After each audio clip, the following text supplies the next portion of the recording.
Classic League Podcast time!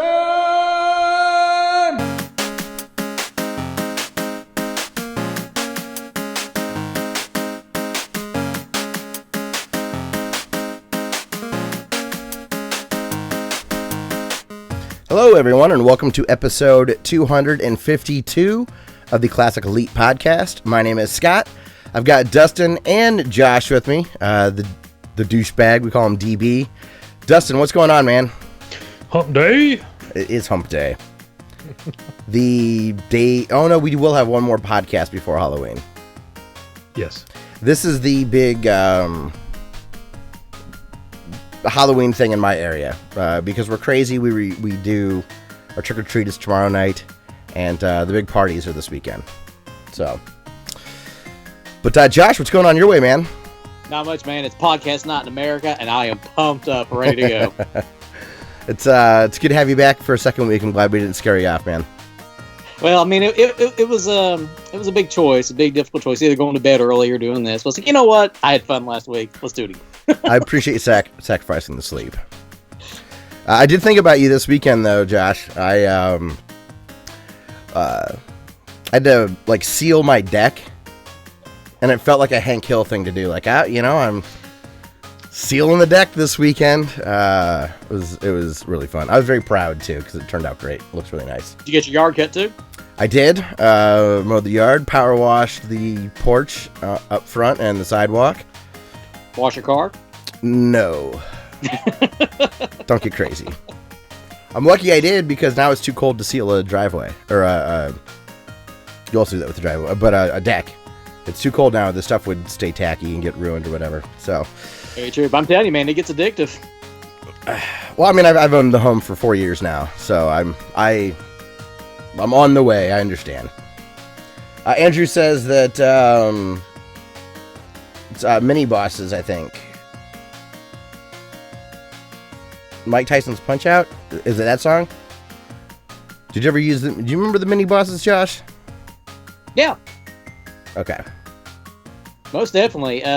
Cover band that played old retro music, video game music. Yep. Yeah. Yep. It's been a while since I listened to them, but yeah, are they still around? I have no idea. I'd assume so, but I have no idea. Check your local convention circuit, right? Absolutely. So, yeah, Dustin, it's that time of the year, man. It's Halloween. This is the real Halloween weekend. Yeah. Any plans coming up for the weekend? I don't really. No? I've kind of exhausted all of my Halloween plans. You get too rambunctious in the summertime. Yeah. You like... I kind of peter out after I do my movie marathon. That makes sense. I can see that. I really look forward to that. And then afterwards, I'm just kind of like, yeah. My buddy sent me a picture. He did an incredible... Well, I'll say he did a very good Stormtrooper pumpkin and an incredible Mario. Cool. So, depending on the resolution, maybe I'll have some nice thumbnails for this week. This is a video game podcast, so we will be talking about video game news and what we've been playing. If you want to follow along in the chat, Dustin sends links to the things that we're talking about, so you can follow along and interact with us if you would like to. And we have a nice active chat tonight. We have another cat raid from Zarek's gaming channel. Zarek, what's up, dude? So, if you have anything to say about what we're talking about, you can, you can follow along. And we do that on our YouTube channel on Wednesday nights at 8:30 Eastern Time. So, the first bit of news that we have this week, Josh, did you get a chance to watch the Happy Console Gamer video that I have linked in the chat? I watched the first few minutes of it, and I'm going to tell you it is absolutely amazing. Castlevania Symphony of the Night is one of my favorite PS1 games, and to hear one of the creators of the game and how Johnny got to interview him, it's truly incredible. Yeah, it made me think of you immediately, Dustin. Yeah. Did you get to see it at all? I did. Big ups to Johnny for not just hugging him the entire time. Yes. He actually asked some non-softball questions, too. Yeah. He asked some, not out of line, but You could tell it was a fan, I guess, that was like, I don't give a shit. I've got an opportunity. I'm asking you about this. Boxers or briefs. Yeah. I thought the translator I thought did very well too. Mm-hmm. You could tell Yeah, she did a really good job. he Iga understood what the sentiment based on his facial expressions and stuff. Mm-hmm. So yeah, it was really cool. It's a 10-minute interview, and Johnny Millennium, happy console gamer. Michael Huber from Easy Allies is like that too. For me, I can't help but have a smile on my face watching these guys talk about games. Yeah, it's something. Maybe I'm not even like, he'll talk about the Tales series or something, or Ease, or games I've never played. I'm like, I don't care, but I love listening to you guys talk about it. Dustin, if you had an opportunity to talk to Iga or any of your favorite developers, what might be? I guess maybe not. That's hard to think of one on the spot. Would you be ballsy enough to ask him like hard questions about previous games and stuff? No, probably not. I probably wouldn't be able to think of it. Like, he straight up asked him, he's like, after Mighty Number 9 didn't do well after Kickstarter hype, do you feel a lot of pressure because of that? Yeah. And how do you deal with it? I should be like, can I smell your hair? Touch my whip, please. Is that Head and Shoulder? Oh, it smells nice. Now, if anybody wants to see what Josh is like interviewing one of his video game idols, we have that captured on our YouTube channel. Oh, yeah. Do you remember interviewing Jennifer Hale? Oh, most definitely. I was wondering if he was going to mention that or not. I didn't know that was still on the channel. I haven't seen that in a while. Yeah, there's not too many things that aren't still up there. We've left all of our warts up on the channel. Out of all the people we interviewed back in the day, I think that was the most nervous I was, just talking to her face to face. I remember when the Gucci myself, we interviewed Doug Walker from That Guy with the Glasses and Brental Floss. So we did that over Skype. Different experience, different feeling. But my biggest rules was for myself that I had set when I'm interviewing these people. I always thought to myself too, they're taking time out of their schedule to come talk to regular Joes like us. So I didn't want to be insulting. I didn't want to be overbearing, and I didn't want to take up too much of their time too. I wanted to ask good questions that relate to their content while at the same time being very respectful. Yeah. It's in person is way more challenging than on Skype and whatnot. Yes, it is. On Skype, 2 seconds into meeting somebody, even when I'm nervous before an interview, you start talking to them on Skype and it all goes away. But seeing their face, like I'd have a hard time. I think. I think you did very well interviewing Jennifer Hale, especially because you were at the height of your Mass Effect fandom. Yeah. We can always come back in a moment's notice, I guess. We got Tony joining us. Tony is the one that filmed the Jennifer Hale interview. So, in his plus-size Sonic shirt. I remember the day before we went shopping to try to find like his video game clothes to wear, and Tony, back in his larger days, he tried on it was like a medium-sized shirt before he got one that fit, and he was like all squeezed in and stuff, and he felt like he was going around hugging people. Oh, it was awesome. That's awesome. He probably won't be saying that, but Tony doesn't care. But yes, definitely go check out Happy Console Gamers interview with Iga. It's just getting me very excited for Bloodstained. It's going to be good. We honestly, seeing some of the animation, the little tiny clips in that interview, you can see improvement from the very first demo that came out like a year ago or whatever. Yeah, it looks great. Yeah, so fingers crossed. Next up, and I'll be honest, full disclaimer, I'm sandwiching some crappy stuff to talk about in between some nice things. So the tomato before the rotten meat, the Super NT, which is that Super NES from Analog, they were able to license the director's cut of a game for the Super Nintendo called Super Turrican. Yep.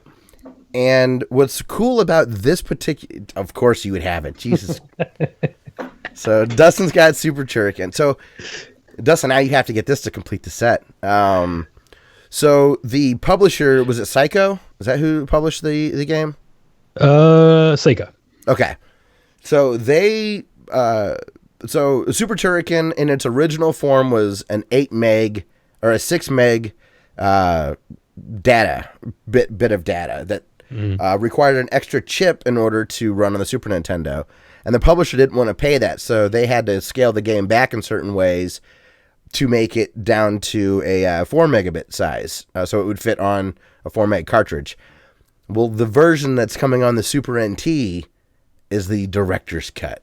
Oh, yeah. It's this full 6 meg. You get every pixel intended to be in the game. So cool. So Dustin, I feel like I've heard of the game, but I don't know anything about it. Can you fill me in? Imagine if you mixed Contra with Metroid. All right, I'm on board. You would get Super Turrican. Okay. It is a level-based, like, side-scroller with a boss at the end, but you have like you can squish down into a ball and run around. You have multiple weapons, like spread shot, laser. I think there might be a grappling hook. Okay. Maybe. I don't know. It's been a while since I played it. But, yeah, it's like super agile, vertically oriented in some levels, life bar Contra. The trailer that they had was really strange looking. Are there times where you're, I don't know, like pinging around like you're in a ping pong or a pinball table? So I think when you squish down to a ball, you move like you don't control them anymore. You just kind of move. Okay. So you'll like hit something and go the other way, hit something, go the other way. Gotcha. So I think that's what you were saying when I was pinging around. Yeah. And it was edited with filters and stuff, so I couldn't tell if it was just Guy Ritchie hitting the fast forward button while he was editing a trailer or if it was part of the actual gameplay and it was just zoomed in.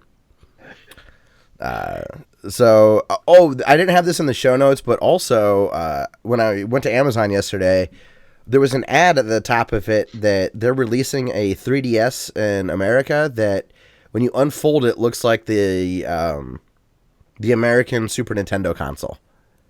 That's awesome. It's really, really cool looking. The 3DS is this shit. I would highly recommend getting one if you don't have one. I want one of the new XL ones. I mean, I'd even get one of the 2DSs. Oh, the new 2DS? Absolutely. Absolutely. It's a really, really good console. We have the Skycraft in chat asking, how do we feel about the Halo series? I love Halo. I played the first 3. I've played 1 Reach, and I'm almost done with 5. And I've played like co-op with you guys in 4, but not single player. Yeah, we played co-op with 4, and it ruined the game for me. I couldn't go back to it afterwards and play single player. What were you saying, DB? Oh, sorry about that. The last one I played was Reach. It was the last one I beat. I've actually got Halo 5 sitting on my shelf in the shrink wrap. I haven't even opened it up. But bust it open, man. Tony and I play it together still. I heard you guys saying that. I'm going to have to jump in one day and play it. Yeah. That'd be awesome, man.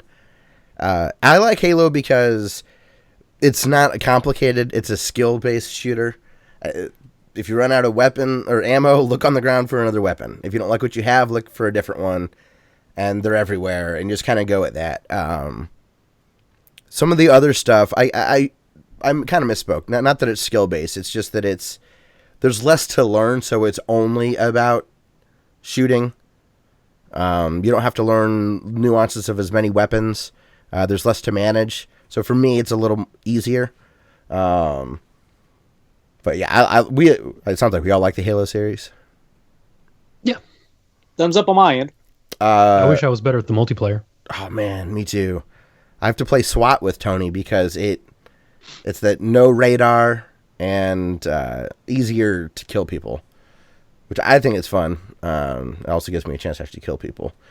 And History Gaming also asks, do we like the Fallout series? I've never really played. I think the most I've played through like something Bethesda's done is like they published Doom, right? Yeah. I like watching Zarek play Fallout 4. Yeah. I don't know. Did you ever get any of the Fallout games?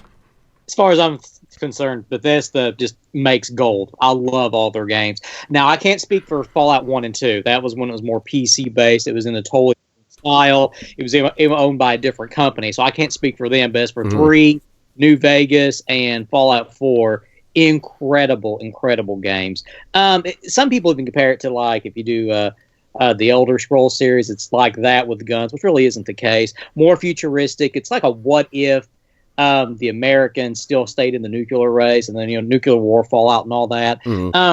I enjoy it. I like the combat system. I like the leveling up system. You can literally do whatever you want in that game. You can be the total hero, or you can be the total douchebag and just go around just jacking everyone up. It's entirely what you want to do with the game. Dustin, you haven't gotten into Fallout very much, have you? I skipped the first 2 games. I played the hell out of the third one. Oh, really? Okay. Yeah, I played a lot of the third one. I skipped Vegas, and I started 4, but it was just so much of a time sink, I haven't gone back to it. I played a little bit of Vegas. I own 3, and I own Vegas from Humble Bundle stuff. But yeah, I like hearing people talk about it, but I don't think I would like Fallout. There's a lot of I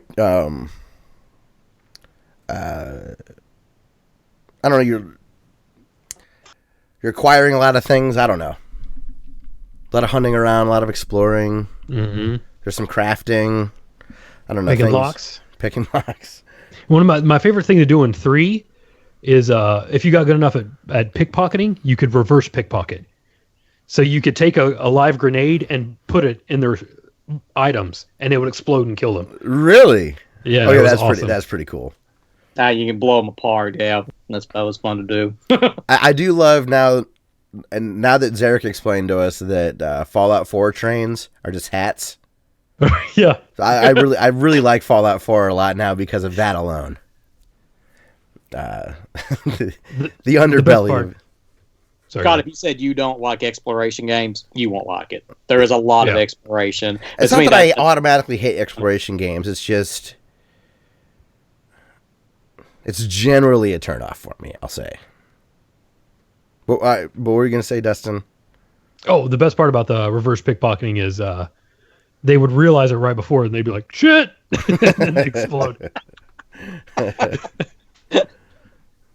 Yeah, but I agree with you, Josh. I don't think I would. The exploration and the looting and the crafting, that stuff tends to overwhelm me, or I get uninterested in it. I don't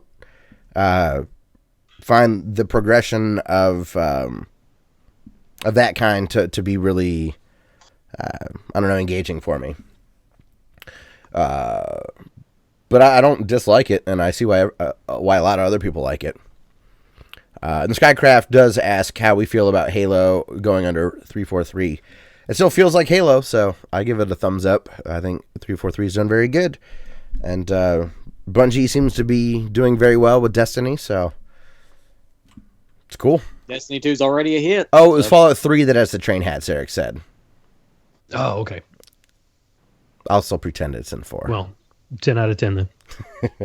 Now I will go back. I'll screw the bandwidth of the podcast. I'm going to start downloading now. All right, well, let's get into the ickier stuff in gaming this week. Much like in other forms of media, calling out sexual harassment in the workplace has hit the gaming scene quite a rough way. Naughty Dog, there was an employee there that claims that there was sexual abuse. And the article is from the Business Insider. So I guess I'll mention that and I'll link that. And also the thing that really caught my attention as far as this was concerned was NeoGAF.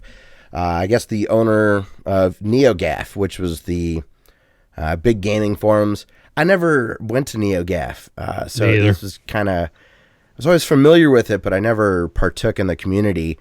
But I guess that person has also been accused of sexual harassment, and the forums seem to be back up, but all the moderators are kind of boycotting and not wanting to be a part of the service anymore, asking people are mass trying to delete their accounts, and that just sucks to have any news related to people using positions of power to do this kind of stuff to other people. I guess more reporting on it. I don't know what else to really say about it. Harassment is brought up in the workplace or wherever. It's never a good thing. It's always a heinous thing. If it is true, hopefully the people that's behind it get brought to justice and punished to the full extent of the law. But you have to be very careful about that too. If someone's just saying something to get back at somebody, that can ruin people's lives. So that's what I guess I'm really concerned about. Is I haven't seen any. I'm not believing the people making the accusations. I am concerned that people are. It seems like they're going to social media instead of the police in some instances. I don't know with Naughty Dog. Maybe they did report it to the HR department and they were told to go away. That does happen at businesses and companies. I just it like you said, Josh. It's scary to think that if somebody were to falsely accuse someone, that it would just destroy their life. And I don't know. Like, it sucks. I guess just don't do that to people. Don't be a dick. So I will stop sending you inappropriate pictures, Dustin, of my tan line. Finally. Sorry. Now, is that really sexual harassment? You never. It depends on people take that. See, I thought it was the bonus. But it is. It's bizarre. You hear things from companies like Naughty Dog. They're a darling of the gaming industry. Mm-hmm. And then to hear something like this from them is tough to hear. It's similar to hearing about poor working conditions at CD Projekt Red after I just gushed about how cool it seems like they'd be to work for. Now, I don't think that theirs were caught up in a sexual harassment thing, but it was like an overworking thing, bad environment sort of thing. And it was weird because in my mind, everything I saw was like amazing. So I don't know. It was a bummer. You could roll your eyes about the Hollywood stuff because there was always the casting couch jokes and all that kind of stuff. Yeah. So it was never a big surprise. But I guess in video games,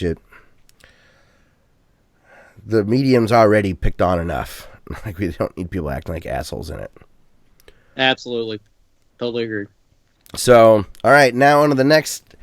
This is the last part of the shit sandwich, I guess, right? No, there's two other crappy things to talk about. So the next one is Activision has patented using player data to sell microtransactions during matchmaking. So Josh, did you ever play Clash Royale? Heard of it, never got to play it. And I don't remember. Did you ever get into that, Dustin? I'm sure most people listening have at least played it. But it has a horrible gameplay loop where the second you upgrade, you're bumped into a class where everybody already has that stuff, if not better.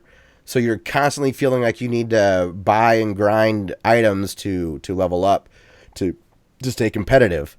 And Activision they've said that they haven't implemented this. They just have a patent for it. But it's basically like, hey, did you see how awesome that dude was? And he killed you because he had this and you didn't. Would you like that? Yeah.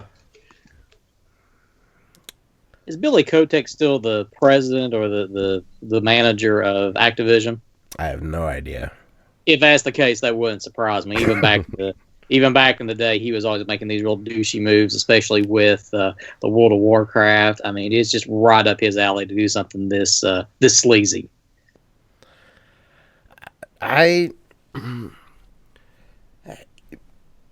There's a part of me that is completely okay with it. But it also feels, like you said, sleazy.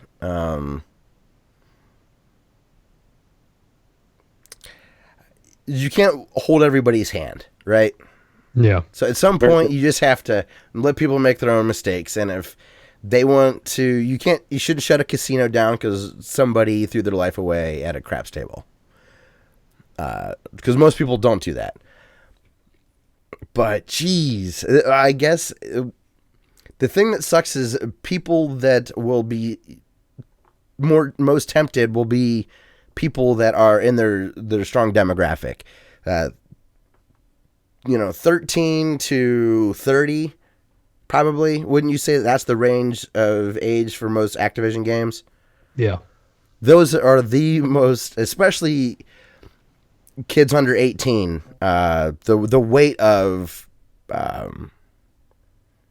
really bad impulse purchases doesn't rear its ugly head when you're that young. You can have support systems potentially, or it's loans or credit cards. You don't have to pay for the ramifications of poor financial impulse purchases at that young age. And this feels like it would manipulate really young people in a way that I don't know. I don't like the sound of it, I guess. Somebody would have to pay for it eventually, and if that'd be the case, it'd be the parents that'd be paying for it. Yeah, or they just get in a really bad habit early on of they're making these same kind of purchases when they're in their 30s or whatever, when they should have been saving for, I don't know, a car or a down payment on an apartment or something. I don't know. College. Yeah, college, like anything. It's just, at least it's like in your face, blatant manipulation. Yeah. Maybe there's some microtransactions. They're part of the gaming industry now, and they have been for multiple years. I'm not a fan of them. I would say most of y'all probably aren't fans of them either. It's just one of those things you just kind of have to look another way, and especially if you're playing games that are solely based on it, then those are games I don't play. I don't want to be pressured into buying things, or in order to increase a level or to move on to the next level of the game, I've got to use real money. No, forget that. I'll go play retro games. I have to. I'm not doing that junk. Yeah, I guess I'm really sympathetic to the people making poor impulse purchases because I'm very susceptible to that myself.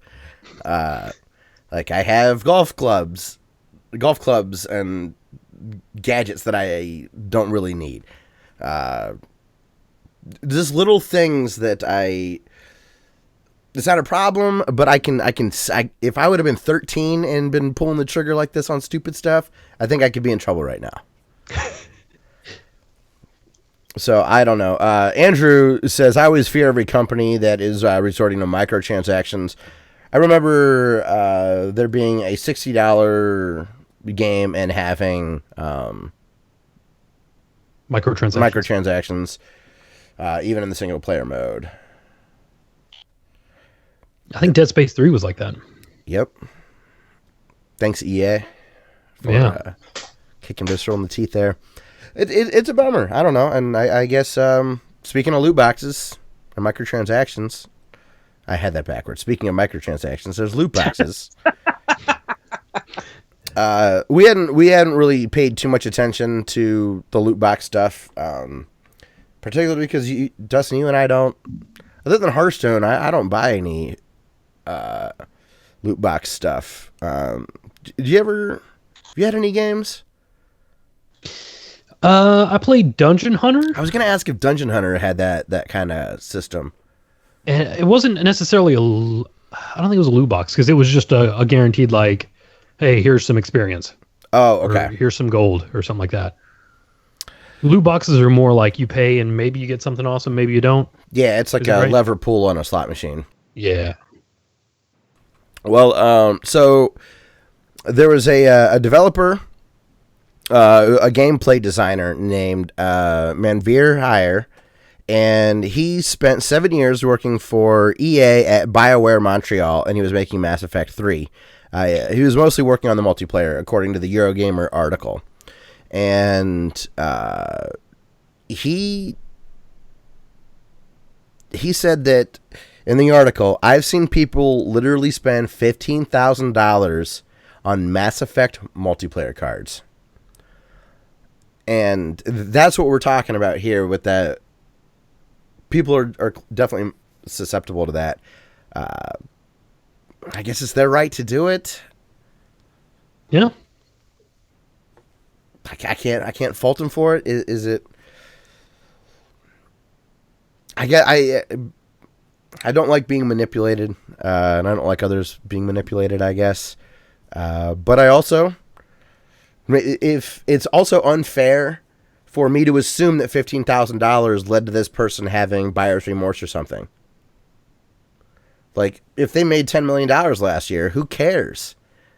Like, to them, it's all relative. So $15,000 might seem like a lot for the game designer and for us, but maybe for the person that dropped it, they didn't care or think about it.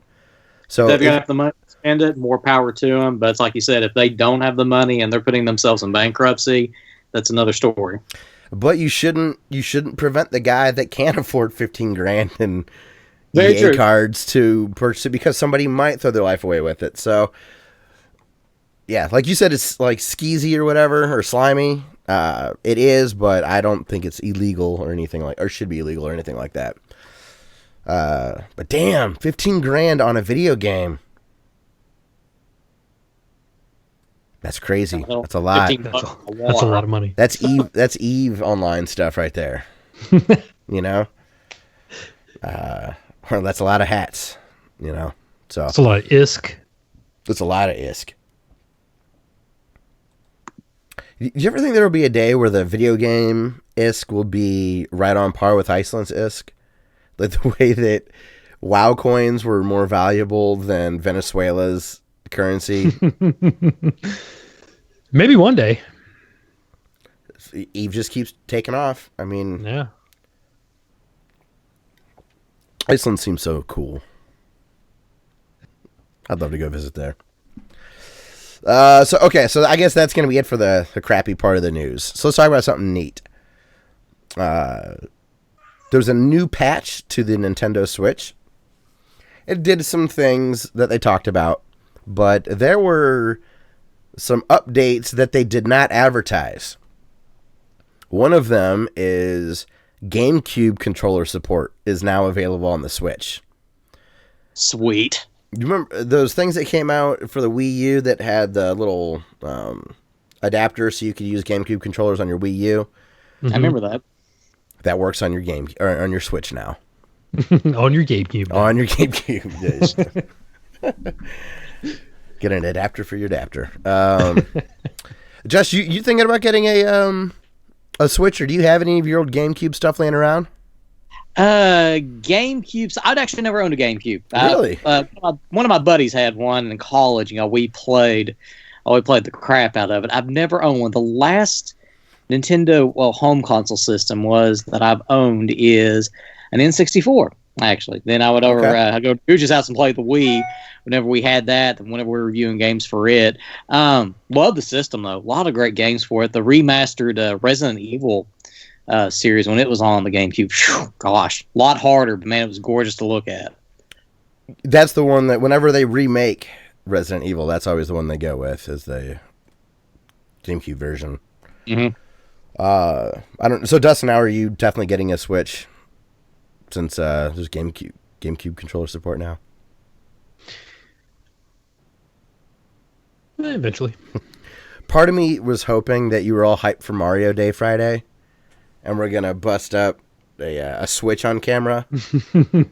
But you had Super Turrican, so my premonition was halfway there. We were gonna hold up a Square Nintendo object.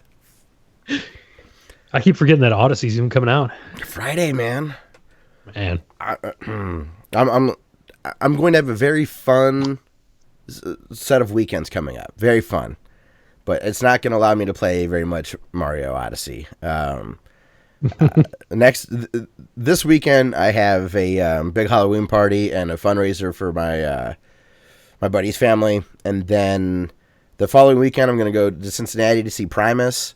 Then the following weekend, I got a bachelor party. Then the weekend after that, there's a wedding. And then I got Thanksgiving. So maybe I'll just not sleep to play my Mario. Pretty much have the rest of your year booked up. It sucks. Well, I mean, it doesn't. It's just like I'm looking forward to every one of these events, but knowing that there's no gap is like, oh man, this is a lot coming up. and college football is really exciting right now, so it's making it extra hard to have these other engagements going on. Any of you guys excited about the second season of Stranger Things? Yeah, is that tomorrow? It's soon. Is that today? It'll be Friday, 27th. Friday. Okay, yeah, it's coming up too. I mean, I can't wait. Yeah, I'm very excited about that. Oh, Andrew says that his sister would always play Luigi's Mansion. I never played that on GameCube, but I did play the 3DS Luigi's Mansion and really like that. Do you have that at hand too? What's up? I said Luigi's Mansion. You looked over like you were going to grab a copy of it and be like, Oh, no. I was reading Angela's comment. Oh, okay. I actually don't own that. Yeah, sleep is for the week. I'll just start mainlining espresso, I guess. I think it's really cool that Nintendo, they just remain goofy, and you never know what they're going to do, good or bad. Yeah. Right. There's got to be. I'm sorry. As long as they're still making money and produce quality entertainment, it's all good. I love the idea. The GameCube controller is very comfortable in the hand. I'm sure there are games I would prefer with a GameCube controller than the way the Switch controllers are. I wonder if the Hori gamepad works. The Game Boy Player pad? It looks like a Super Nintendo controller, but it might. Well, they did update, and those 8-bit Do ones got updated firmware to connect to Bluetooth, so it might.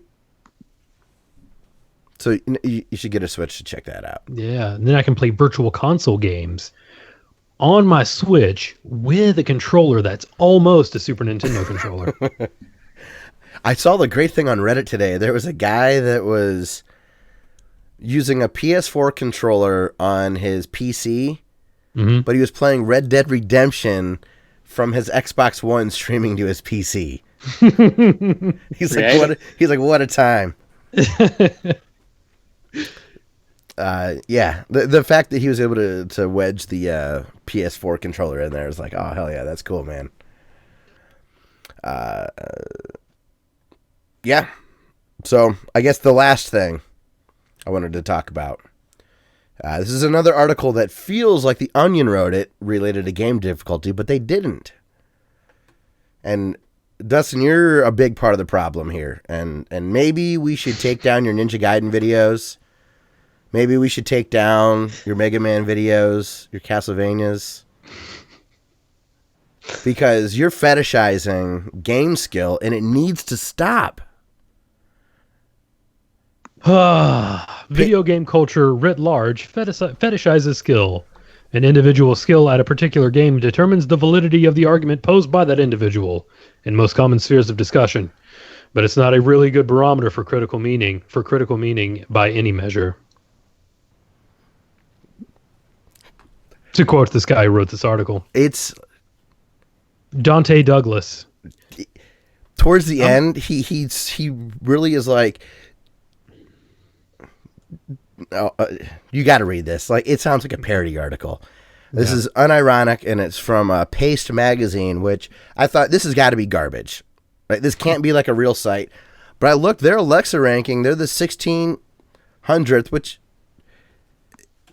isn't the highest, but 1600th most visited site in the U.S. And it's 5600 globally. There are millions of websites out there, and Eurogamer is got similar numbers. Just to give you an idea, it's not like ESPN or IGN or something like that, or CNN, but it's still a lot of people are watching or looking at this and fetishizing skill. Mm-hmm. That's a level of complaint that you would be impressed by. Like, you're challenging your buddies to come up with ridiculous stuff. Josh, do you fetishize skill? Do you I'm just trying to comprehend the word. I mean, it just sounds made up. You're not allowed to be impressed by somebody, and you're not allowed to want to better yourself. I keep thinking of that word from Heavyweights, percusizing with Tony. Oh my God, that's what I think. Percusizing. fetishizing. That's what's running in my mind. I'll bump my stuff. I have Heavyweights on Blu-ray. I love that movie. Two things. So, back in the day, I think it was the first Mass Effect. Well, hold on. Back in the day, like they do on Jocko Podcast. Jocko's awesome. The first Mass Effect, the guy reviewing Mass Effect gave it a poor score because he didn't understand the game well enough to upgrade his characters. The guy was an idiot. So when you have people playing games who aren't good at playing games, it can affect the score of the game in a way it's not supposed to. Sir. He tries to make a case that you shouldn't need to know how to play a game in order to review it. Yeah. It truly is as silly as, are you going to listen to a deaf person's opinion about music? Right. It doesn't make any sense to complain. I don't know why it drove me so crazy, but to complain about appreciating skill and wanting to get better, and feeling accomplishment from I don't understand the thought process of thinking that being good at stuff is something to not want to aspire to. Yeah, I guess we need to just go ahead and shut down awesome games and summer games done quick. Yes. Oh my God. No more making money for charities, guys. You're just fetishizing skill, doing speed runs. Yeah, I mean, honestly, I'd rather have people die than right? Than beat DuckTales in 13 minutes. You can be bad at something and still enjoy it. I know. I know. That's anything, though. It's now, if you're reviewing a game or reviewing whatever genre or content, whatever you like to do, it probably helps to have a little bit of background in it. I mean, that's like me going out and reviewing like plumbing supplies and electric supplies and what's the best stuff to do. I don't know. I'm not a plumber. I'm not an electrician. I'm terrible at it. I agree. And yeah, Zarek says, by the way, the same guy who gave Mass Effect the bad score was the same guy who failed the Cuphead tutorial. What? And he's Is that real? Is that right? Is that right? How do you fail a tutorial? Hey, we got, I think it's Hugh. We got Retro League podcast here. He says, I think pro sports needs to stop fetishizing skills too. Anybody should be able to play QB in the NFL. That's right. That's true. Like, get rid of the Olympics. Get rid of all good literature. Yeah. Like, it is unreasonable to be impressed by other literature. We should all read Paste magazine because then we know that we are not going to be fetishizing skill. Oh, man. Although I would love to see one of these 90-pound vegans get sacked. How great would that be? It would be funny. I think they would just they wouldn't just get torn in half. They would just go up in a puff of smoke. Yeah, it'd be like the powdered. Disintegrate. Which would be good because it would then fertilize the grass, so it would be circle of life and wonderful. But yeah, fetishizing in games needs to stop. You can't make this stuff up, folks. So, all right, well, that's going to be it for news this week. So let's get to our YouTube channel of the week. Channel of the week. Week. Dustin, did you forget someone for this week? Yeah, I didn't really have anybody new. Okay. I watched some Nick Spears. It was good. There we go. He put up a video called American Satan is a Trash Baby. Okay. So American Satan is the movie, and it was trash. So. Okay. That string of words would be a great album title. Yes. So do you guys want to hear? I think I'll go with Tech Moan as my backup. So Tech Moan is this middle-aged British guy who reviews really mostly quirky old electronics. Mm-hmm. He does a lot in audio formats. So there's these really cool players and different types of cassettes and different nuances with how things were recorded. He does a lot of video production stuff as well. He's excellent. If you like learning about stuff, he's really, really good at it. He's shown me how to fix old players. He'll find like an old player from the 1960s that was used in an office to play background music in like an office. And then he would explain the technology of how the tapes would continuously loop around, or how to improve the sound quality by replacing some of the components inside, or figure out where issues are. So I would definitely recommend Techmoan. Gosh, what would be a great one to start people off on? God, I don't like. He's on portable TVs. Like I don't know. Go to just Techmoan and look for something that looks really fascinating. He also has very high production value, really good lighting, good voice work. He takes comments personally sometimes and does a really good job of making fun of the commenters. He even has like this Sesame Street style puppet, and so it'll look like Ernie. Like it's good stuff. So go to Techmoan. He does really good things over there. Let's see here. Zarek says, DB, you haven't seen the video of the video game reviewer struggling to learn how to jump over a wall while there was a bright text with a picture showing him how to do it? I have not seen that. Oh, I'm going to have to now. I'm still amazed someone can fail a tutorial. I mean, it's set up to teach you the game where it is, you can't fail a tutorial. You can't. You gotta, dude, you're going to get fired up watching this. Either drink heavily or sober up completely, or watch it with like a piece of wood in your mouth. So when you bite down, you don't like break your teeth out. So torture. Zarek, I just pulled this out of my head. I didn't even know it. Zarek is right. Dean Takahashi. Wow. Yeah. Couldn't get through the tutorial. Screwed up his Mass Effect review because he didn't assign talent points. And he's still... Now, I have also screwed up in games with not assigning points. I did that in Borderlands 2. Yeah. I didn't review that game. Right. Or pretend to. I just didn't know that was part of the thing. My buddy's like, dude... He was just looking through my loadout and was like, oh my God, you have all these points to spend, man. Yeah, here's a good test. Does this dude get paid to review these video games? He's for VentureBeat, which is a big news publication, he's the game's editor. Oh, that's pathetic. I'm sorry. That is pathetic. I just shared an article. It's from 2008 talking about him screwing up his Mass Effect review. I do think it's fair to have a certain level of expectation for the people giving you an opinion on something. Wow. Right? Wow. Sometimes he's probably got some dirt on somebody, I guess. In light of things, I shouldn't be making that joke, but it was right there. Oh my gosh. So let's talk about what we've been playing. Again, go to Techmoan.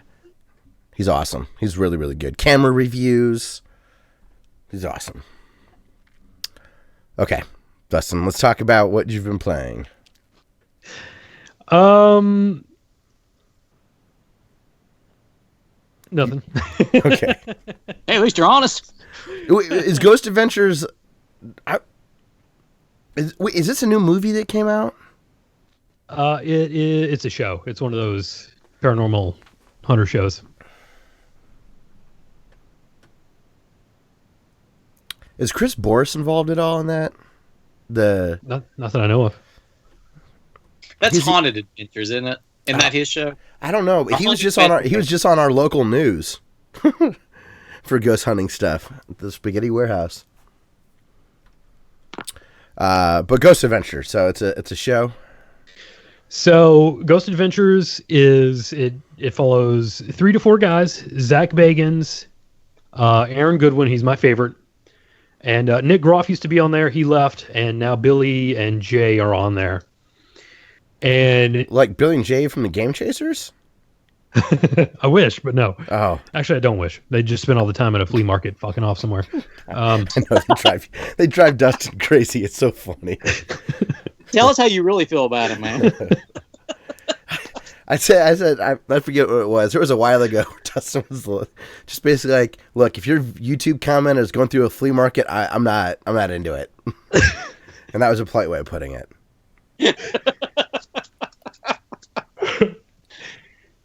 Not a fan of them. I mean, they seem like okay dudes, but yeah, I get it. Yeah. American Pickers isn't a thing anymore, so it's not right. the novelty. I like them. I still like their show, but I see where you're coming from. Man, what was I even talking about? I got so angry all of a sudden. Ghost Adventures. People that can't play games and flea marketing on YouTube, I get it. Like, we're hitting buttons. You can't fail a tutorial. I'm still saying it. Oh, dude. Oh, man. To torture DB, they need to show him like this and the dude from Polygon or whatever that couldn't play Doom. Oh, yeah. Aaron Geese? Arthur Geese, that's it. Yeah. Okay. So Ghost Adventures, you got 4 dudes. Okay, so they go around all over the world hunting ghosts. And this show, I have spent more time, tears streaming down my face, laughing at these guys. It's the funniest show I've ever seen. Really? It is hilarious. Is this real TV or? It's real. They are trying to do it, but it's just 3 or 4 chuckleheads walking around in the dark and like these abandoned asylums, falling all over the place, hurting each other. Then something bangs and they freak out and scream like girls. It's awesome. It's so good. I got to see if I can find this to watch it. Do you have Hulu, right? Not anymore. Okay, it's seasons 8 through 10 is on Hulu. I've been watching it. It's so good. I will be getting Hulu again this spring for the NCAA tournament, so I'll catch up then. Or maybe there might be some stuff on YouTube or something. Or I'm sure there are. The Daily Motions, however, is a good one for the. You call it gray area, but it's not. It's pirating, but it's just easy. It's funny how if it's super convenient, you're like, yeah, it's a gray area. It's like, no, it's not. Like, I would be totally scared out of my mind too if I was actually searching for ghosts. Like I'd be the one screaming too and running out and running over people. I'm not gonna lie. So the ghost thing doesn't bother me, but not knowing if there's animals there, right, is what has me absolutely terrified.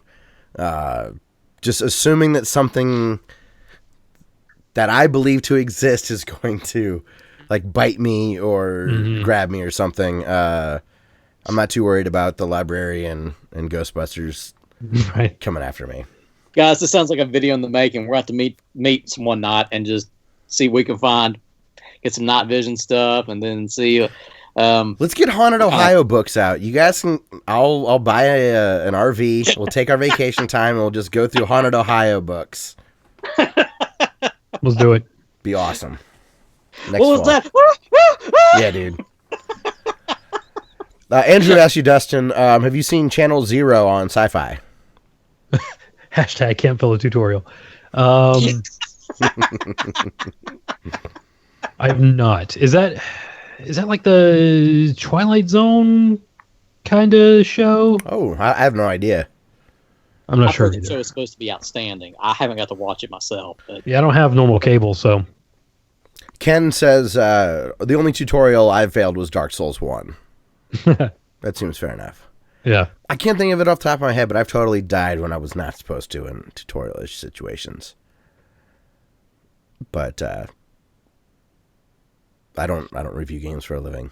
Right. I just talk on the I've definitely been in a situation where like I'm in a tutorial and I'm like, I'm hitting X, damn it to hell. And I look down, I'm in the wrong button. Oh yeah. I've done that. Like, oh, I had to hit So I thought I was playing the PlayStation. This is Xbox. The X buttons. Okay. That's fair. Yeah, because X is the bottom, right? Yeah. Cross, Dustin. Oh, clearly. It's cross. So, all right, you've been playing nothing. Have you watched anything else? I've been watching a lot of Ghost Adventures. I watched Haunted Honeymoon, the Mel Brooks movie. Oh, okay. A classic. Everybody always gives Young Frankenstein love, and I was wondering why Haunted Honeymoon doesn't get as much love. And it's not as good, but it's still good. Okay. I've not as good not as seen it. Did you see The Babysitter, I think it's called, on Netflix? I did. I have not watched it, but I saw it was available, and I'm like, I bet Dustin's going to love this. Are you guys familiar with McG? Yes, the director? Yeah. Yeah. He directed We Are Marshall, yeah. He also directed the Charlie's Angel movies. Did you do Wet Hot American Summer? I'm not sure. Because one of the guys in that is in The Babysitter thing. Yeah. He did Terminator Salvation.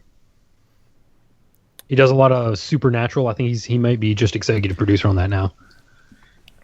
So you do know him personally, seeing as you are Sam Worthington's... You're right, Sam yes. Worthington. I'm a stunt double. I do all his action scenes. Him and Star-Lord. Oh, yeah. Yeah. They got to puff you up a little bit in the face, though, when you're doing the Star-Lord stuff. They do the prosthetics. That's why you were never in Parks and Rec. Just wasn't going to happen. Right. Xeric says Abby normal. That's a Young Frankenstein reference for anybody who doesn't know. Oh, duh. Yes. Okay. But yeah, I actually reviewed that on Letterboxd, and I said it's the most McG-ass McG movie to ever McG. Really? Yeah. Okay. I won't get into it, but I finally saw Spider-Man: Homecoming. Mm-hmm. I really liked that movie. Oh, all right. I was surprised. I really was. I didn't think I would like it as much as I did. And for a lot of it was a good movie. And then I also finally saw the third Planet of the Apes, and I liked it. I didn't like it as much as the second one. I think the second one's my favorite. Dawn of the Planet of the Apes. This is the one I just saw was War. Is Amy in it from Congo? She it's an Easter egg. She doesn't make like a full cameo. Back there wearing the power glove of Ape Talk. Yeah, dude. The power glove, if you look, has a crystal on it for lasers. It's it's deep, but it's there. But I liked both of those, which is cool. So one last thing before I get into games I played. So I've acquired some more vinyls, so I've been listening to it more, and I've noticed that I had this hum whenever I would switch to the phono input from the tuner input, and I realized through some Googling that I probably had a grounding issue. I thought it was maybe a problem with the turntable. Turns out it was a grounding issue, and I thought it was a ground issue from the turntable. So I was doing all sorts of things to try the turntable self-grounding. So, but I'm sending it into an old receiver, so I don't understand how electronics from the 70s work. Right. Born in the early 80s, but didn't start playing with electronics till the 90s. So all that stuff's self-grounding. Then there is next to the input on the back of the receiver, because the receiver was made in like 78 or something. There is a thing that says ground right next to it. I'm like, oh, okay, that's got to be it. So I'm trying to ground it to different metal parts on the receiver, different metal parts on the rack that I have it set on, and the hum's not going away. So I didn't think that was a good issue, or I didn't think that was the solution. And you know how sometimes you're just wandering through random forums, finding an issue, and somebody says something that sends your mind wandering the right way? A guy made a comment where... So I'm thinking that my stand was insulated from the ground with like rubber feet, so it wouldn't actually ground. Mm-hmm. He made a comment. it was in general to ground something in your house, you basically needed to touch something that's touching your water pipe, because that is how you definitely are grounding something. Okay. And as I was reading that, I remembered when the Spectrum Internet guy was installing my internet, he made a comment that he had to route some stuff into a box because it specifically needed a ground. So I was like, wait a minute. I know that my cable box is grounded. So if this is a fire hazard, please chat tell me.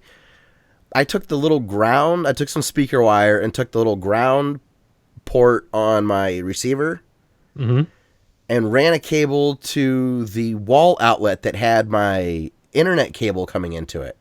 And attached that, disappeared instantly. Sweet. I was like, hell yes. So that was very satisfying. Getting something that old to work when I don't understand how electricity works in that capacity.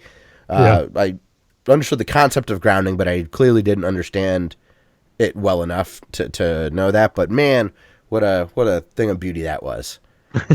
It was incredible.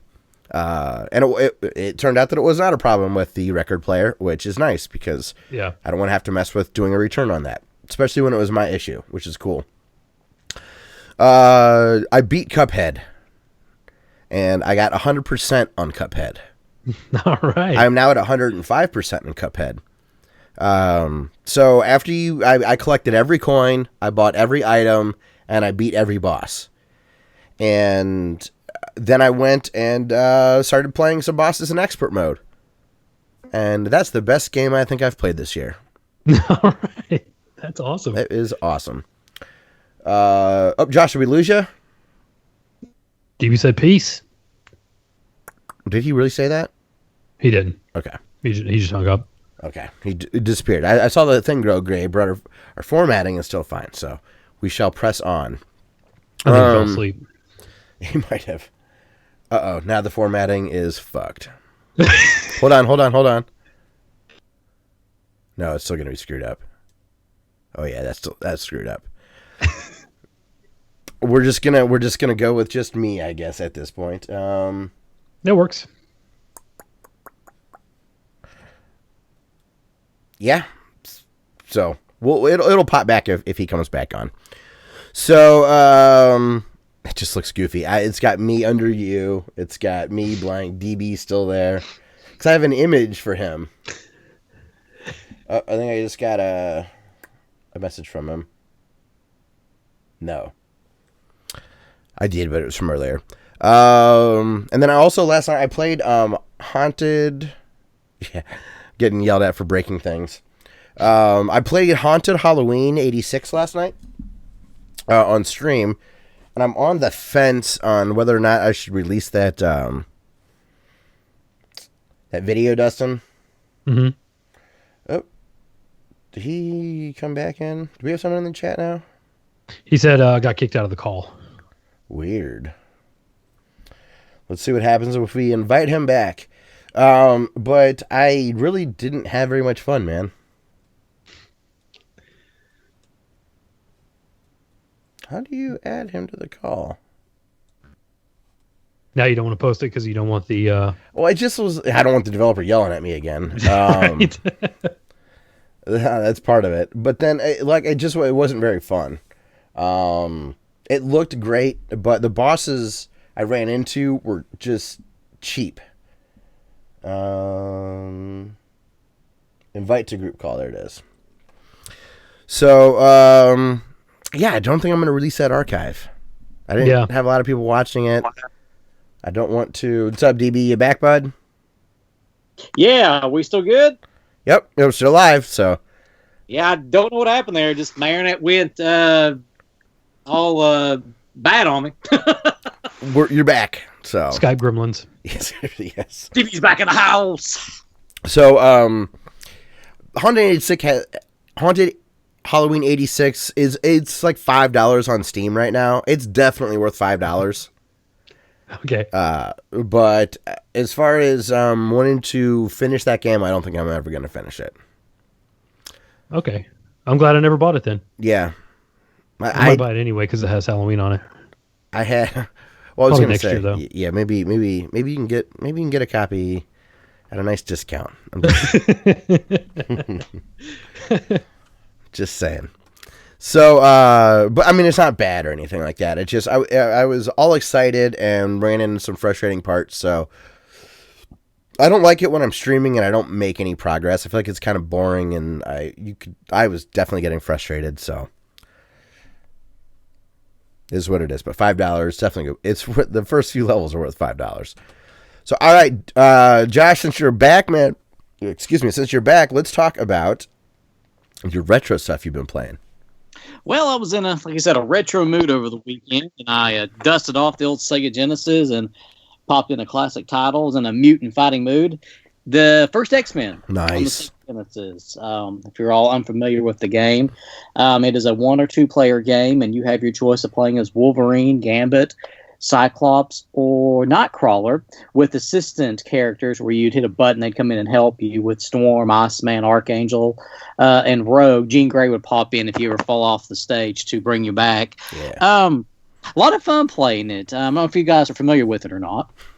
Hold on. Andrew says DB must have downloaded porn. Yeah, that's totally not it. I haven't seen this pop up quite a bit.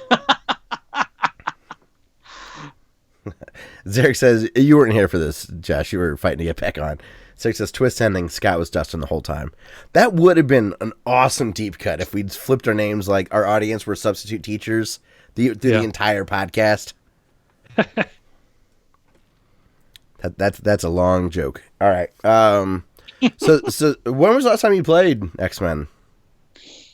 It's been a few years. I actually just pulled it out of the old collection and put in the Genesis to start playing. Now, I gotta admit, I do use my Game Genie on the game just for one reason only. You have 2 bars when you play. You have your life bar, obviously, and your mutant power bar. Mm-hmm. I swear, your mutant power, no matter if you're Cyclops with the Optic Blast, Gambit throwing his cards, Wolverine his claws, or Nightcrawler and his teleporting ability, you use it 3 or 4 times, and your mutant power is completely gone. Oh, yeah, it makes Wolverine, who you think would be the most fun to play as, the worst to play as. So what I end up doing is the Game Genie, I use one code only, and that's to have unlimited mutant power. That's so cool. You don't have to worry about it running out. Now, still, everything else is still the challenging difficulty level and things like that. This was the game that was infamous for the next to last stage when you're playing after you defeat Mojo, one of the enemies from the X-Men genre and the X-Men history. You have to, there's a part that says you have to reset the computer because you're stuck in the danger room and Magneto's infiltrated and put a computer virus in it. Well, the way to reset the computer is you have to actually reset your Sega Genesis before you can move on to the next level. Now, with Game Genie, once you reset it, it goes back to the Game Genie screen and you have to start the game over. So that's when I put in the stage select code and I go straight to Magneto. I was just going to ask if that interrupted things for you. It always did. Yeah, that was one of the... I mean, it was kind of creative that the developers put that in, but they didn't tell you in the instruction manual you actually had to reset your Sega Genesis. It just flashes up on the screen saying, reset your computer now. Yeah, and you have to use the reset button. And you have to hit it a certain way. If you hold in the reset button for too long, it actually resets the game. Yeah. You almost have to flick it. Yeah. Once you do, the game resets itself, and you see all like this matrix-like code flash up on the screen, and then you proceed to the next level. And I believe the Genesis 3 doesn't have a reset button. Neither does the Nomad. If you had the Sega, the portable Nomad. Oh, that's right. The Nomad was only on or off, too. Yes. So you were, unless you had the stage select code, which was actually built into the game, too, you're kind of stuck. I'm pretty sure I have the case of X-Men on Genesis right next to me, and I can't reach it. It's under some boxes and stuff. I have like 20 Genesis games to the left of me. It's because I couldn't figure out where to put them. And now they just taunt me whenever I talk about Genesis on the podcast. Yeah. Dustin's got, what people don't realize is off screen, Dustin has like a rich lady wardrobe and just has like this incredible rotation of games to select through. Like Claire from, Like Claire from, Clueless. Oh. Just an endless supply of games. Yeah, dude. No matter what. Good old X-Men. How far did you get? I went away through and beat the game again. Oh shit! Okay, I've never beat that game. Yeah, it's once you get knowing where the items are at and how to get through it. I mean, you could literally use Nightcrawler and just teleport your way through the entire levels if you want to go that you broke it with the mutant power. These hours, yeah. But I usually don't. I'm usually either Wolverine or a Cyclops, and I'll go through there and play as them. Gambit, you think would be a fun character to play, but his mutant power, he throws the charged up cards. It's so rinky dink. It's not even worth fooling with. I loved Gambit as a kid. I'm really good at throwing cards because I was obsessed with Gambit when I was in 4th grade. Awesome. You have a trench coat too, dressed like him Halloween. Yeah. Bow staff. Yeah. Ironically, I didn't like Donatello, so Huh. Yeah. Well, if he'd been from New Orleans, That's true. Yeah. And had a gambling addiction. DB, did you play the sequel? Yes, X-Men 2. I hear people like that one more. One of the best ones there is out of all the X-Men games. That one was downright perfect. You didn't have to worry about a mutant power, running out of a mutant power. It was just right down to it. Plus, I remember right, you got to be Magneto too after like the second stage. So it was fun to play. That's cool. And Wolverine actually healed. Yes, he healed in the first one too. I mean, it took like 3 hours to get some of your life back, but he actually did heal in the first one. I didn't even know that. That's awesome. Yeah, yeah, that's it. Yep. Okay, so you've been up to anything else? Well, since I've been trying to peek my head back into podcasting, my big question for our listeners and for you guys too, should I invest my money into a PC or a laptop computer? I might as well start looking around if I'm going to take this serious again. And what would you all recommend? Do you think you'll need computing power outside of your house? No. Get a desktop. Get a desktop? Yep. Cheaper, And save money that way. If you buy way all the more bang for- components, you get to make it.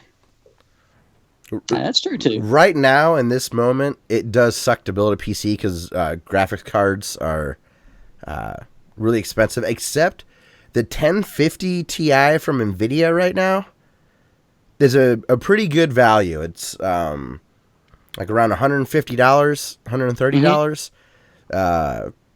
And you can get a 4 gigabyte card. Now, I mean, it's a lower end graphics card, but it's very fast, so you'll be able to run any game that's out right now, probably in 1080p. So if you're not looking at 4K gaming, it's plenty of horsepower. I don't need the flash. And unfortunately, RAM is a little pricey, but not that bad. Honestly, getting a decent like pre-built Dell or HP could be a really good way to go. Yeah, because components are a little pricey right now. And if you get a good pre-built, then you can upgrade it yourself pretty easily.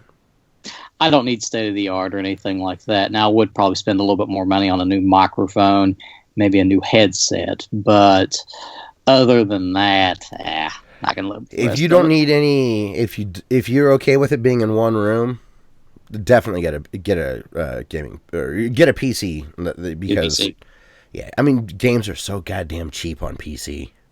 They are. And your favorite controllers have native support. Like Steam has native PS4 and Xbox One and Xbox 360 controller support. All the Razer controllers are recognized similar to the way Xbox One controllers are out there. So, I mean, yeah, if you can have a Nintendo product and a PC, holy smokes. Like, that's the sweet spot. For me, anyways. You're living the dream. Yeah. Andrew recommends stay away from all Alien brand laptops, which I'm familiar with Alien. I've never owned anything from them or anything like that. Dell owns them now. Oh, I didn't know that. Okay. Yeah. I don't know. I mean, if you send me a budget, I can certainly help guide you if you're not sure what to do. But I would recommend a desktop. Okay, it'll be a little bit. Actually, might be a nice little Christmas present for myself here in a couple of months. Plus, if you ever want to do any videos or anything like that, if you need anything to render, you'll be thankful to have a desktop as well. You know, I was thinking about that too, just for the editing software. That'd make it a lot easier. Yeah. Now, I mean, if price isn't an issue, and then you can get one of those 13-pound like MSI gaming laptops that are $3,000, and it'll play everything and it'll render videos very fast. But it also is a jet engine and heavy. That's a big fat no. Yeah. So let's stay away from the $3,000. The reason my recording hard drive isn't working is I must have put something together the wrong way. I pulled my water cooler out of my PC today and put my put in a air heat sink on my CPU. So that's why we had the issue at the beginning of the show. My recording drive isn't being recognized. I must have bumped something while I was putting it back together. But yeah, my water cooler, 4.5 years old, and the warranty was 5 years. I don't want that to break, so I bought an air cooler, and it's been very quiet. And I ran some benchmarks and had the same heat dissipation, same temps. So I did knock my overclock down. 100 megahertz from. I was at 4.3 gigahertz, and I'm at 4.2 gigahertz.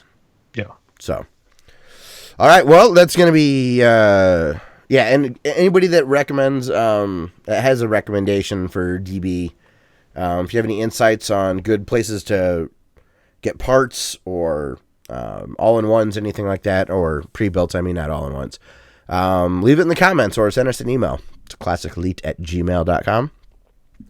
All right, well, guys, let's get to listener feedback from last week, and then we'll call it a show. Let's see, yeah, right on time. Josh, do you have any of the comments up or any emails or anything like that? How about the comments up? Okay. Do you want to read Tony's for us? If I can find it. Okay. So way back. Do we have a regular email? No direct emails this week. Dustin, if you have it up, you can read it. Maybe you all better read it. All right, let's see here. Tony says, and this is from episode 251. Yes. Yeah. Morphin to Hank Hill. Hey guys, hope your weeks are going well. DB, welcome back to the show. We have to get you on camera next week so we can see you in all your glory. You're not missing a thing.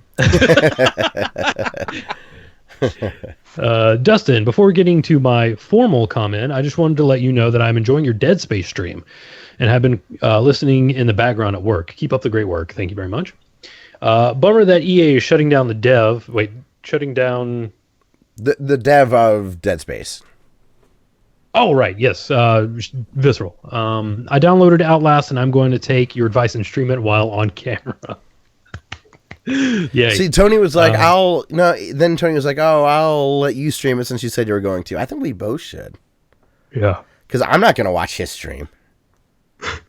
Right. You know what I mean? Yeah. I think I'm going to do it on Tuesday is when I'm going to stream it. Okay. Because that's Halloween, and that's normally my stream night. So I think Tuesday, if you're not doing anything, you can watch me squeal. That squirm and squeal mixed together. Yeah, squirrel. Yeah, dude. Yeah. Squirrel. I'm so scared. I don't even want to I can't even speak. Yeah, Ken says PC part picker. That's a really good source. Because that looks at Amazon and Newegg and all that stuff. But I didn't know if there was a Slick Deals pre-built section. Dell will have a flash sale or something. So, okay, sorry, Dustin. Let's see, well, on camera, at least for a couple of videos. Scott, glad you beat Cuphead this week. Game sounds awesome, and I will have to check it out. I am kind of bummed that IGN bought Humble Bundle. Even though I know Humble Bundle has been slowly inching to becoming more corporate, I was just holding out that they would stay independent. Oh well, hopefully they will still offer great deals, etc. I get tired of IGN because they try to do and cover so much that they end up squashing out independent creators online. I'm surprised that Sony is publishing some on the Switch, although Switch has sold indie titles well, so I can see them pursuing it for revenue. Remember that Wonder Boy, the Dragon's Trap, sold better on Switch than on PC, PS4, and Xbox One combined. That's impressive. I've avoided the SNES Mini hype, but the game list sounds great. I hope to pick one up only if I come across one in the store. I don't even know where they'd be. I don't even think to look for them. But there was news that there's shipments showing up this Friday at like Toys R Us and Targets and stuff. So they're already starting to refill for the holiday shopping season. If you want to fight somebody over a SNES emulator. Earlier, Andrew asked if Super Turrican should be on the SNES Mini. And personally, I think there would have to be a whole lot of games on there before Super Turrican got a slot. Yes. Plus, there'd be different licensing and stuff too. Yeah, but if it was just like, if you could put any game on there that you wanted, Super Turrican would be far down the list. Yeah, it definitely wouldn't be in the top 26. I don't think. I have to pick one up if I come across one in the store. I'm still frustrated that they have not made more. Yes, I am behind with Final Fantasy VI. I need to get on with that so we can make a few vids, Scott. DB, I for some reason did not know you were a Star Trek fan. I'm a huge fan, but I am behind on watching Discovery. Going to catch up soon. I too agree that Star Trek was made for TV, and I am really excited about a season 2 being announced for Discovery. It's unfortunate that people are complaining about it so much with Klingon look, etc. I'm just happy to have more Trek. Thanks for not diving too much into the story and spoilers since I'm behind on watching. I want to watch the Orville, but I'm behind on that too. Glad you guys talked about game audio. When I stream Outlast, I will be playing with headphones in for my new PC setup. I am nervous. He did do a Diablo video with face cam, and it looked good. So cool. You'll see his scared face. That's gonna be awesome. I can't wait. Scott, Halo 5 with you was fun last week, and I look forward to playing more. I am pumped about the new Mario for Switch. I pre-ordered it, and will be playing through that with the family. Another great episode. Great listening material in the background at work. Sweet. Thanks, Tony. Good to see you, man. And yeah, go check out his Diablo video. Hopefully, I'll be able to play some Diablo with him as well. It was like 5 years ago, or whenever that came out in 2012, that I did some with Gooch and my buddy Matt. Yeah, it was fun. And then we have a couple of comments here from our good buddy Demez. He says, there was an old episode of Different Strokes where a bully was bullying Arnold, and it was a bully named the Gooch. I did not. He says, being the professional gamer that I am, I took the plunge and got a PS4 Pro and 15 physical games, and I installed them all. 150 gigabytes left on the hard drive. He said the best part of a properly made FPGA system is that it uses EverDrives, which is very cool. He's a big EverDrive fan, and it is a very cool, convenient way to play games on real hardware. And man, FPGA stuff really allows you to do a lot. He also says my buddy had to. I said my buddy had to move, so I scooped up his 36-inch Sony Trinitron CRT. Now I have 2 of them. Need for a backup as these things are going to the trash. He said, I can answer Scott's question about the HDMI cable that will do the anti-aliasing for you. He said, if the GPU is expensive, how can the cable do it? He said, the answer is it is $150 and has a processor in it. The cool thing is that you can use the same cable over and over, no matter how you upgrade your GPU in the future, which you can keep using for the anti-aliasing from PC to PC and GPU to GPU, while at every level letting your GPU use its max power for everything else. I didn't realize it was a $150 cable. So that's like a GameCube component cable level. Pretty much. Except this actually has like real function. The GameCube one kind of does, but I mean, this actually really doing something. That's like 3 monster cables mixed into one. Yeah, right? All right, and then DB, did you get the chat up, or I mean the comments? Yeah, I've got them up. Okay. Do you want to read from Andrew here? The last one he just posted. Yeah, it's just like one sentence, but it's to you, so. Okay. What unreleased yet finished N64 game would you think should be on the rumored N64 Classic? Wait, what? That's the last comment I see from him. Wait, in the chat? In the chat, yeah. Oh, okay. I meant on the old video. Answer that question. That's a good. Lord, I honestly don't know. I couldn't tell you. Oh, yeah, that. there it is. Buck Bumble 2, Bumble Harder. That'd be a good one. I don't. I'm trying to think. I don't know any that were unfinished. In the last episode, he says, "Dang it, I missed the stream with DB." He said, "Had I known, I would have been able to ask him about that countdown." He says, "If DB sees this, I'll instead ask him what songs are at the end of the best console videos." Andrew, I will, when we shut down the stream here in a little bit, I will respond on YouTube, and I will research that with DB, and we'll get that to you tonight. I plan on doing it next week, but yeah, that works too. We'll do it. Well, how long could it take? We'll find best console episode. We'll scrub to the end. It'll take just a second, right? I think the Benny Hill theme is part of it. Anything for the fans. The Benny Hill. Benny Hill show? Oh, Benny Hill. Okay. Yes. Yeah, I think that's in there somewhere. If I remember. Did you guys watch Benny Hill as kids? Yes. I did. My mom got so mad. It was on Comedy Central, and I watched it all the time. I didn't understand why it was so inappropriate, other than the ladies and bras running around in the theme song. Mm-hmm. But then I watched it as an adult, and I'm like, oh yeah, I can totally see why my mom was not okay with this. It's no joke. I remember watching it late night on PBS. Because when they play all that British show, British TV's Benny Hill. They had it on PBS, huh? Yes. That's pretty cool. Public access, baby. Public broadcasting. That's how public access. I apologize. Sometimes they share the same channels in certain markets. What are you thinking about, Dustin? I'm trying to think of Blast Core 2. Oh, you're still on the N64 commercial. Yeah, I thought you were watching naked women run by in your head to that song. Well, that's interspersed with thoughts of Nintendo 64 games. Okay. I mean, that is all one thinks about. So, all right, everyone. Well, that's going to be it for the show this week.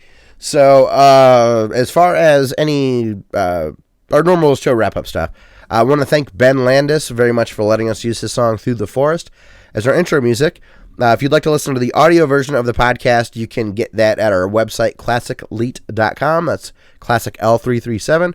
Or you can use any podcasting app that you want. We're on Apple Podcasts, Google Play, Stitcher, Podbean, SoundCloud. And if you need the direct RSS feed, you can get that from our site at classicleet.com. On social media, our handle is at classicleet. That's at Classic L337. And we are easy to find on Twitter, Instagram, Facebook, YouTube, and SoundCloud. If you'd like to support the show financially, you can do that by using the Amazon affiliate links in the description of our videos or in the description of our YouTube channel. If you buy something on Amazon after going to it through our links, we will get a small commission. And outro music this week is going to be Payne Purdue. This is one of the greatest chiptune songs that has ever been made. It is a mashup of Michael Jackson's Thriller and the Ghostbusters theme song. It is called Never Gonna Bust a Thrill. So hopefully you will enjoy it. Make sure to support the compilation of Various Ghouls. It was a spooky album that came out last year, and these guys make really cool stuff. Everyone on the compilation is really good. So, Josh, thanks again for coming by, man. It was good to have you back for a second week. Doing good, man. This is DB saying, you cannot fail a tutorial. I'm going to put that on a t-shirt. I'd buy one. So everybody, thank you very much for listening to episode 252 of the Classic Elite Podcast. And we'll see you next week for episode 253. Boosh. All right. Okay. Well, thank you to everybody for stopping by. Ava, good to see you. Sorry I didn't get to shout you out there. Lazaro, good to see you as well. Yasha Kitten was here. Man, we really had a great crowd. So thank you, everybody. Andrew, glad you got to talk to DB. I know you were bummed you missed him last week. Zarek, thanks again for the kitty raid. Ken, good to see you, bud. Yeah, so we should be back next week. Hopefully you guys enjoyed this episode. I'm going to shut down the stream, and we will see you later. Peace out, guys. Good night, everybody.